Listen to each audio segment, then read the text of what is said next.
조갑제TV 시청자 여러분 안녕하십니까. 2022년 1월 30일 정오입니다.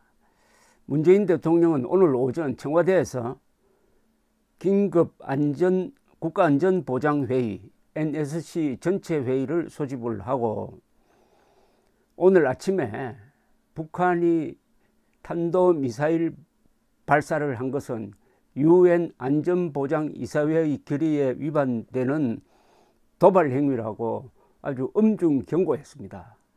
이런 확실한 대북 경고는 문재인 정권 들어서고 나서 처음인 듯 합니다. 이것은 문재인 대통령이 뒤늦게 정신 차렸다는 이야기라기보다는 남북 관계의 파탄, 그리고 문재인이 추진했던 한반도 평화 프로세스의 파산, 그리고 비핵화 사기극이었음을 스스로 실토하는 겁니다. 문 대통령은 전체 회의에서 2017년 중거리 탄도미사일 발사에서 장거리 탄도미사일 발사로 이어지면서 긴장이 고조되던 시기와 비슷한 양상을 보이고 있다. 이는 한반도 비핵화와 한반도 평화 안정, 외교적 해결을 위한 국제사회의 노력에 대한 도전이자 UN 안보리 결의에 위반되는 행위로 볼 수 있다 라고 했습니다. 문 대통령이 NSC 전체 회의를 주재한 건 지난해 1월 미국 바이든 행정부 출범에 맞추어서 회의를 주재한 데 이어 약 1년 만입니다. 지금까지 정부는 북한이 미사일 도발을 하더라도 문 대통령이 소집하는 전체 회의 대신 서훈 국가안보실장이 주재하는 상임위원회 회의로 대응해 왔습니다. 이번에 문 대통령이 직접 회의를 주재한 건 새해 들어 계속되고 있는 북한의 미사일 도발을 그만큼 엄중하게 인식하기 때문으로 풀이된다는 게 언론의 해설인데, 그보다는 오늘 발사한 이 미사일이 거의 ICBM급이 아니냐 하는 일본의 발표가 자극을 준 게 아닌가 하는 생각이 듭니다. 합동참모본부는 오늘 오전 7시 52분경 북한 자강도 무평리 일대에서 동쪽 동해상으로 고각으로 아주 높은 각도로 발사된 중거리 탄도미사일 한 발을 포착했다라고 했습니다. 그리고 발사체 비행거리는 약 800km, 고도는 약 2000km로 잠시했다고 밝혔습니다. 세부 재원은 한미정보당국이 정밀 분석 중입니다. 이 수치는 사실은 일본이 더 빨리 발표를 했습니다. 고도 약 2000km, 발사체의 비행거리는 약 800km. 그러니까 이 각도를 조금 줄여서 발사하면은 이거 한 5000km까지 날아갈 수 있는 ICBM이든지 아니면 중거리 미사일 중에서도 사정거리가 긴 것이든지, 어쨌든 이것은 전략적 미사일을 발사했다. 미국이 아주 심각하게 반응하고 나올 가능성이 높기 때문에 문재인 대통령이 선제적으로 강경한 입장을 밝힌 것으로 보입니다. 합참 관계자는 합참의장과 연합사령관은 북한의 미사일 발사 직후 공조 통화를 통하여 상황을 공유했다며 한미연합방위태세를 굳건히 하겠다고 했습니다.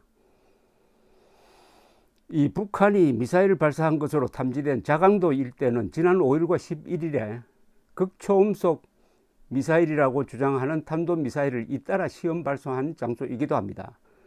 북한의 이번 미사일 발사는 새해 들어 7번째입니다.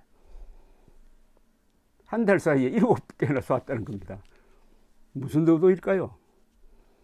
대충 짐작가는 것은, 첫째, 한국 대선에 영향을 끼치려는 의도가 있다고 보는데, 그렇다고 이게 이재명 후보를 도울 것 같지는 않습니다. 오히려 문재인 정부에 대한 불만을 이런 식으로 표현하고 차라리 차기 정부, 윤석열 정부가 될 가능성이 많은데, 윤석열 정부와 아주 강한 입장에서 이 북핵 미사일 문제를 논의하기 위한 고지를 점령하려고 하는 것 아니냐.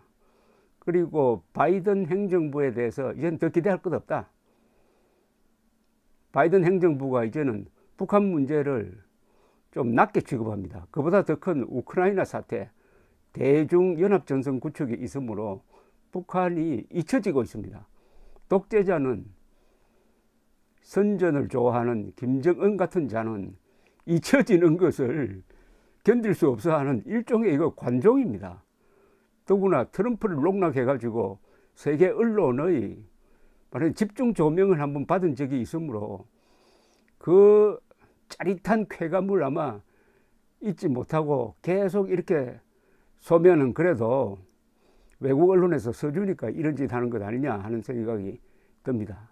무엇보다도 김정은의 이 핵 미사일 도발은 북한 노동당 정권의 최종 목표인 한반도 전체를 김일성주의 세상으로 만들겠다는 그 일념으로 밀고 나가고 있다고 봐야죠. 많은 사람들이 북한이 핵 미사일 개발하는 것은 체제 유지용이라고 합니다. 그건 거짓말입니다. 체제 유지용이 아니라 적화 통일용입니다. 대한민국이 이렇게 버티고 있는데 북한이 체제 유지가 됩니까? 북한의 체제 유지를 하려면 대한민국을 없애버려야 됩니다. 대한민국의 자유민주주의가 북한에 대한 가장 큰 위협입니다. 한국 또한 항구적인 평화를 누리려면 북한 노동당 정권을 없애버려야 합니다. 한반도의 기본 구도는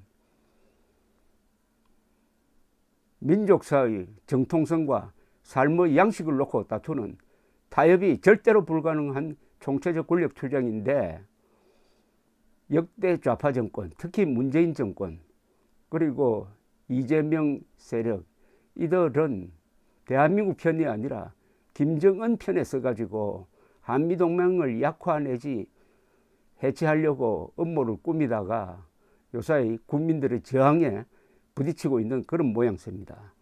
일본 NHK는 오늘 북한이 발사한 탄도미사일은 고도 2000km, 사거리 800km로 추정된다고 우리 군 당국보다 먼저 기사를 썼습니다. NHK는 이날 마스노 관방장관이 말한 것을 인용을 했는데, 북한 미사일의 최고 고도는 2000km가량, 비행시간 30분 정도, 800km가량 비행하여 일본의 배타적 경제수역 밖으로 떨어졌다 라고 먼저 발표를 했습니다. 이런 일이 있으면 항상 우리 군은 미상의 발사체 이렇게 이야기하는데, 그때마다 일본은 탄도미사일이다, 그리고 정확한 정보를 먼저 내보내고 있습니다. 그래서 일본 소식통을 먼저 인용하는 국방부보다 이런, 어떻게 보면 참 추태가 벌어지고 있습니다. 자, 그러면은 우리로서는 이게 선거에 어떤 영향을 주느냐, 그게 가장 중요하죠. 이재명이 만약 대통령이 되면은 대한민국은 우크라이나가 된다 라고 저는 생각합니다. 우크라이나의 비극은 가지고 있던 핵을 포기를 했습니다. 그리고 나토 동맹에 들어가지를 못했어요. 즉 핵과 동맹을 포기하니까 지금 핵을 가진 러시아 앞에서 저렇게 불쌍한 존재가 되었습니다. 문재인, 이재명 이어지면은 종전선언 등을 통해서 사실상 한미동맹 해체로 갈 겁니다. 그리고 자위적 핵무장이라고도 해야 된다는 이야기를 전쟁광으로 욕할 겁니다. 그리고 선제 타격이라도 해야 된다라고 하면은 호전광이라고 또 욕을 합니다. 요사이 이재명 세력과 김정은 세력이 원팀이 되어 가지고 윤석열, 우리가 살아야 한다, 그러려면은 저쪽에서 핵미사일을 쏘려고 할 때 선제 공격해야 된다는 너무나 당연한 자구 조치를 전쟁광, 호전광, 망언이라고 욕을 합니다. 그러면은 이재명 대통령 되면은 대한민국 우크라이나 되는 거죠. 오늘 이 미사일 발사는 이재명의 표를 아마 수십만 표 날리는 효과를 내게 될 것인데, 그렇게 하려면은 윤석열 후보 측에서 신속하게 대응을 해야 합니다. 감사합니다.